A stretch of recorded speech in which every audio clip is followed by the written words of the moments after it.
MPPSC का विद्यार्थी exam दे दे के घिस चुका है।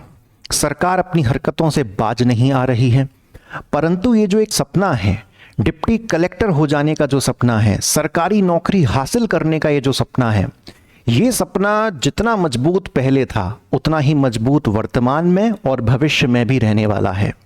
और जिससे पहले कि हम 2025 में प्रवेश करें, हमको इस बात का पता होना बहुत ज़रूरी है कि हमारे जीवन में हमारे आसपास ऐसे सैकड़ों लोग हैं जो हर पल बस इसी बात की ख्वाहिश रखते हैं कि कैसे ना कैसे हम इस एग्ज़ाम की तैयारी छोड़ दें, हम हार मान लें और अपने घर वापस लौट जाएं। और आप हर पल ऐसे लोगों को एक डोज देते रहते हो, खुद को लेट डाउन करते रहते हो, खुद को डिप्रेस दिखा के, खुद को हताश दिखा के, खुद को हारा हुआ दिखा के आप ऐसे लोगों के लिए एक टॉनिक का काम करते हैं। तो जिससे पहले कि दोस्तों हम 2025 में प्रवेश करें, एक बहुत ही महत्वपूर्ण वीडियो मैं आज 31 दिसंबर 2024 की रात को रिकॉर्ड कर रहा हूं कि जिससे पहले कि मुझे सुनने वाले जितने भी एस्पिरेंट्स हैं, चाहे डायरेक्टली इनडायरेक्टली कैसे भी वो इस वीडियो को देखते हैं, इस वीडियो तक पहुंचते हैं, मैं उन सभी भाइयों को, उन अपनी सभी बहनों को ये बता देना चाहता हूं कि वो कौन से ऐसे लोग हैं जिनसे हमको सावधान रहना है 2025 में। तो आइए एक एक करके हम डिस्कस करते हैं। आपने फोटो जरूर देखी होगी वीडियो की, मैं थोड़ा साइड भी अगर हो जाऊं तो आपको यहां पर कंप्लीट नजर आएगा। यहां पर एक संदीप भैया नजर आ रहे हैं, एक आपको मुन्ना भैया नजर आ रहे हैं, एक आपको अभिषेक भैया नजर आ रहे हैं। और बड़ा मुद्दा अपना बड़ा साफ है कि 2025 में अगर हमको डीसी बनना है तो ऐसे लोगों से हमको सावधान रहना है। कैसे लोग हैं दोस्तों वो, आइए जरा हम उनकी बात करें और उनसे हमको कैसे बचना है, कैसे हमको खुद को उनसे बचाना है, पूरी बातों को हम डिस्कस करेंगे। जितने भी सीनियर भैया हैं मेरी तरह उम्र दराज, वो बुरा ना माने, अक्सर मेरी वीडियो जो है बहुत ही कड़वी लग जाती है लोगों को, परंतु दोस्तों मैं कुछ नहीं कर सकता हूं उसमें, क्योंकि मुझे सच बोलना पड़ेगा। मैंने ये यूट्यूब चैनल शुरू इसीलिए ही किया था, 2024 में मैंने वीडियोस डालना ही इसलिए शुरू किया था क्योंकि मेरे मन में जो भी सच्चाई मैं आपके साथ शेयर कर सकता हूं वो हर एक बात को मैं आपके साथ शेयर करूंगा। तो ये कौन से ऐसे सीनियर भैया हैं जिनसे हमको बच के रहना है, एक दफा मैं आपको स्क्रीन पे दिखाने की कोशिश करूंगा। सीनियर भैया जो 5 साल से तैयारी कर रहे हैं, ये हो सकते हैं आपके कोई म्यूचुअल फ्रेंड, ये हो सकते हैं आपके कोई रूम पार्टनर, और ये किस प्रकार की बातें करते हैं जिसकी वजह से आपको इनसे सावधान रहना चाहिए। आइए दोस्तों बात करें हम जरा कि संदीप भैया की वो ऐसी कौन सी बातें हैं।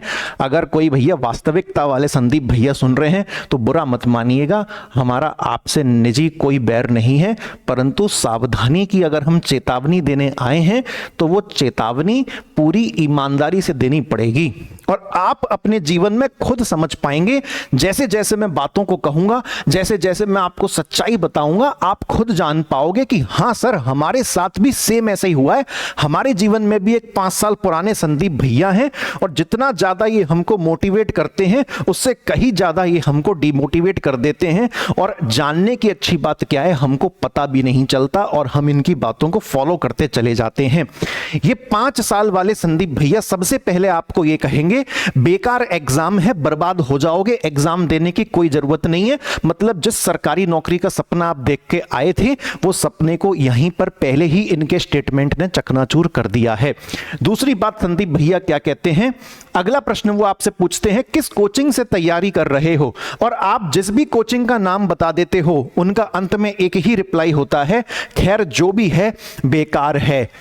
खुद संदीप भैया हर कोचिंग का जायजा ले चुके हैं। खुद संदीप भैया जब आए थे उन्होंने कोचिंग का सहारा लिया, उन्होंने कोचिंग पढ़ी, परंतु आप कितने भी अच्छे टीचर से पढ़ते हो, कितनी भी बेस्ट आपकी A1 कोचिंग है, संदीप भैया का हमेशा यही कहना है कि सब बेकार है, तुम तो अपना पैसा वेस्ट कर चुके हो, बर्बाद है तुम्हारा जीवन, खत्म है तुम्हारा करियर। तीसरी चीज संदीप भैया फिर क्या कहते हैं, ये सब बेकार की बुक्स हैं जो तुम पढ़ रहे हो, जो हम बता रहे हैं वो पढ़ो। यानी कि संदीप भैया 5 साल से जो किताबें खुद पढ़ रहे थे उनमें से संदीप भैया ने कुछ किताबें छांटी हैं और अब आपको वही किताबें पढ़नी पड़ेंगी। लेकिन संदीप भैया ये भूल गए कि आपने अभी तैयारी करना शुरू किया है, वो 5 साल से तैयारी कर रहे हैं, तो उनके पास एक बेसिक ज्ञान आ चुका है और वो आपको उन किताबों से दूर भगाने की कोशिश करते हैं। और ये जाने अनजाने में कर रहे हैं संदीप भैया, क्योंकि इनका जो पूरा माहौल है, इनका जो पूरा माइंडसेट है, ये भी एक जमाने में एक फ्रेश विद्यार्थी रहे होंगे और किसी ना किसी संदीप भैया ने इनको जो है भ्रमित कर दिया होगा। और संदीप भैया दोस्तों जो है क्या बात कहते हैं, और संदीप भैया कहते हैं कि अभी तुम जवान हो, काहे को इतना टेंशन ले रहे हो? जवान हो ना तुम, जवानी चल रही है तुम्हारी, तो जवानी में तुम इतना टेंशन ले ही क्यों रहे हो? किस बात का तुमको इतना टेंशन है? और आप रिलैक्स हो जाते हो। आप कहते हो भैया कह रहे हैं, सही कह रहे होंगे, भैया को हमसे बहुत ज़्यादा अनुभव है, भैया ही एमपीपीएससी हैं, एमपीपीएससी का पर्यायवाची ही संदीप भैया हैं। और संदीप भैया की जो अंतिम स्टेटमेंट होती है, जो आपको जहर की तरह काटती है, चलो चाय पीकर आते हैं। और एक बार जैसे ही आप संदीप भैया के साथ चाय पीने की शुरुआत कर दें तो बस चाय की टपरी पे मुलाकात होगी आपके अन्य मित्रों से, चाय की टपरी पे आपकी मुलाकात होगी ऐसे कई और संदीप भैयाओं से, और चाय की टपरी पर आपका बचा कुचा जो भी कंसंट्रेशन और आपका सरकारी नौकरी का जो सपना है वो तहस नहस हो जाएगा। इस प्रकार से जाने अनजाने में संदीप भैया ना जाने ऐसे कितने फ्रेशर्स को जो सही रास्ते पे जा सकते थे, उनकी एक सही सलाह से वो उनको गड़बड़ रास्ते पर भेज देते हैं। यहां पर सही सलाह क्या है? क्या यहां पर सही सलाह यह है कि कोचिंग में ही पढ़ो? बिल्कुल नहीं। क्या यहां पर सही सलाह यही है कि कोचिंग के नोट्स से ही पढ़ो? बिल्कुल नहीं। कोचिंग और कोचिंग के नोट्स ये कुछ नहीं है, इनका कोई अहमियत नहीं है आपके सिलेक्शन में। मैं मानता हूं हम या तो प्रत्यक्ष रूप से किसी टीचर से पढ़ते हैं या अप्रत्यक्ष रूप से किसी टीचर से पढ़ते हैं, या तो हम उसका कोर्स खरीद के पढ़ते हैं या हम उसको यूट्यूब पे देख देख के पढ़ते हैं। तो हम डायरेक्टली इनडायरेक्टली किसी ना किसी मेंटोर से हमेशा हेल्प लेते हैं, परंतु पैसा खर्च करके कोचिंग की सहायता लेने से ही आपका सिलेक्शन होगा, इस बात की गारंटी कभी नहीं है। तो आपको ऐसे संदीप भैयाओं के करीब रहना है जो आपको थोड़ा सा मोटिवेट करें, ना कि हर चीज के अंदर कमी निकालकर आपके बचे कुचे कंसंट्रेशन की 12 बजा दें। ठीक है, आइए और किन लोगों से आपको सावधान रहना है। डीसी बनने का सपना, आप सरकारी नौकरी का सपना लाए हैं, तो आपको मुन्ना भैया जैसे लोगों से सावधान रहना है, क्योंकि मुन्ना भैया एक ऐसे भैया हैं जिनका एमपीपीएससी क्या किसी भी सरकारी एग्जाम से कोई लेना देना नहीं है। ये आपके आसपास रह रहे कोई से भी भैया हो सकते हैं, आपके हॉस्टल में रह रहे, अगर आप एक हॉस्टल में रहते हैं तो हॉस्टल में कई प्रकार के लोग रहते हैं। हो सकता है ये मुन्ना भैया एक ऐसे भैया हो जो कोई बैंक की नौकरी कर रहे हैं, या जो किसी प्राइवेट कंपनी में काम कर रहे हैं, या जो किसी कॉल सेंटर में काम कर रहे हैं, या कोई भी अन्य काम कर रहे हैं। इनका आपके एग्जाम से कोई लेना देना नहीं है, तो इनका पूरा हाथ रहता है आपके डिस्ट्रैक्शन को जितना हो सके उतना बढ़ाना, आपको ये बार बार सोचने पर मजबूर करना कि जो भी आप कर रहे हो, जो भी सपना लेकर आप आए हो, ये सब कुछ व्यर्थ है। आइए हमारे साथ बैठिए, आइए हम मजे करते हैं और आइए हम आसपास की दुनियादारी की बातें करते हैं।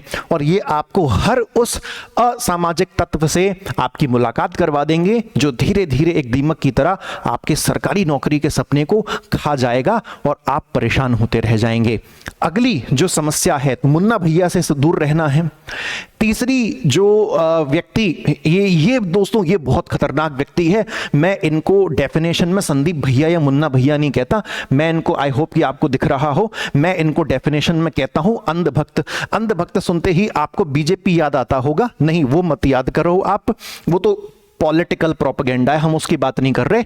यहां पर अंधभक्त वे लोग हैं जिनका सरकारी एग्जाम की जब तैयारी करने का सफर उन्होंने शुरू किया तो वो तो उन्होंने कहीं बीच में छोड़ दिया। स्ट्रेटेजी वो बनाते नहीं है, रणनीति वो बनाते नहीं है, स्मार्ट वर्क उन्होंने जन्मों से नहीं किया, हार्ड वर्क के बारे में वो परिभाषा ही भूल चुके हैं। और अब वो एक ही काम करते हैं, वो है अंधभक्ति। और अंधभक्ति यहां पर हम पॉलिटिकल पार्टीज की नहीं, हम अंधभक्ति यहां पर बात कर रहे हैं टीचरों की।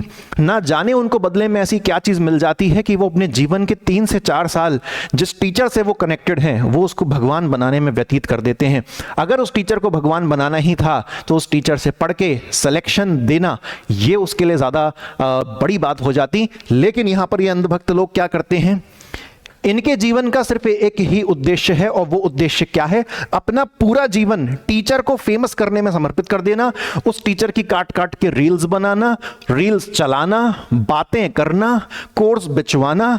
आप सेल्समैन थे या आप एक विद्यार्थी की तरह किसी शहर में अपनी नौकरी के लिए पढ़ाई करने आए थे?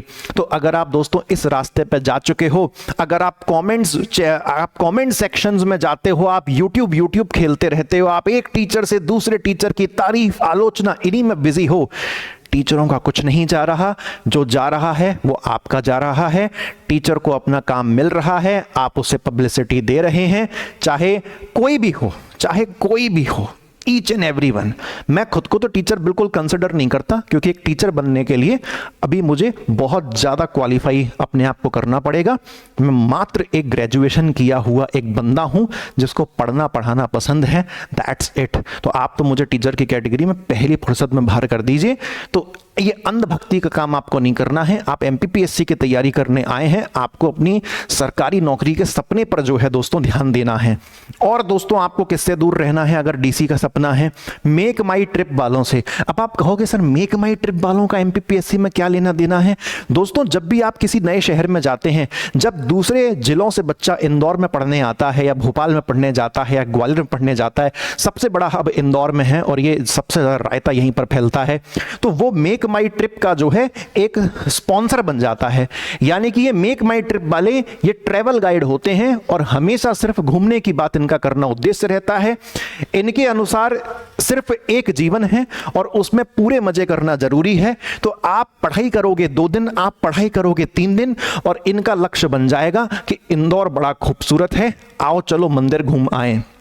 मंदिर घूमना बुरी बात नहीं है, लेकिन एक विद्यार्थी जीवन के अंदर आपका सबसे बड़ा मंदिर, आपका सबसे बड़ा कर्म है आपकी शिक्षा, जिसके लिए आपके माँ बाप ने आपको पैसा खर्च करके एक नए शहर भेजा था।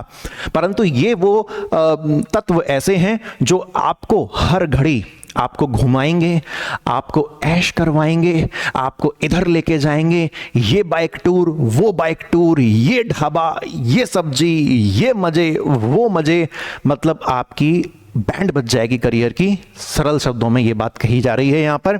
उसके बाद भी अगर कोई बच गया तो जी हाँ दोस्तों बच गया। ये किताब बुरी नहीं है, अमेजिंग फैक्ट्स पढ़ना बहुत जरूरी है, लेकिन कोई आपसे ये नहीं पूछेगा कि दुनिया का वो कौन सा ऐसा देश है जहां पर सबसे ज्यादा धुआं है। पॉल्यूशन की रैंकिंग पूछ सकता है, धुएं की संख्या पूछेगा। ऐसा वो कौन सा देश है जहां पर औसत आदमी की लंबाई 6 फुट होती है?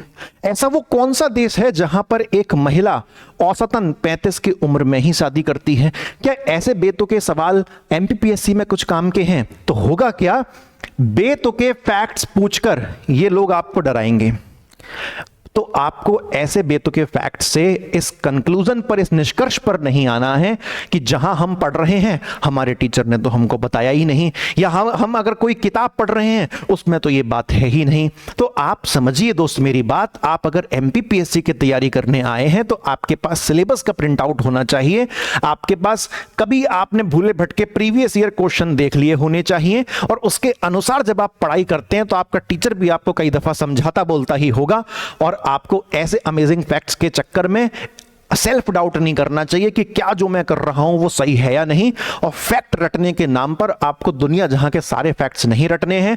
मैं भी कई दफा प्रीलिम्स के लिए conceptual books, factual books recommend करता हूं, लेकिन वो सिलेबस के दायरे के भीतर होते हैं। तो दोस्तों ये वो 5 लोग थे जिनसे आपको रहना है बहुत ज्यादा सावधान।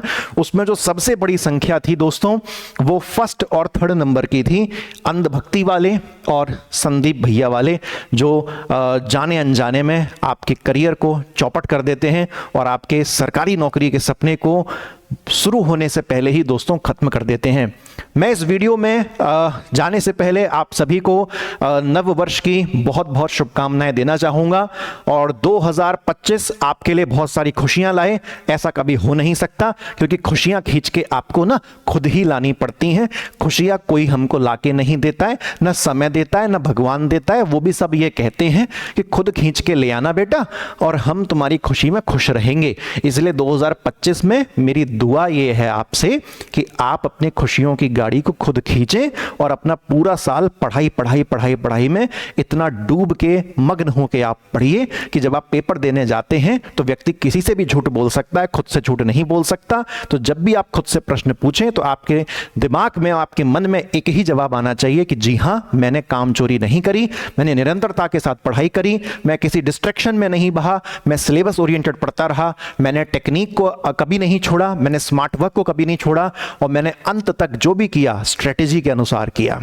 तो दोस्तों इजाज़त दीजिए इस वीडियो में, और 2025 में बहुत सारी ऐसी शुरू में तो मैं बहुत सारी इंफॉर्मेटिव वीडियोस आपके लिए लेके आऊँगा जनवरी के महीने में, ताकि जो हमारी गाड़ी है वो हमारी रेल की पटरी से डाइवर्ट ना हो जाए, उस पर बरकरार रहे।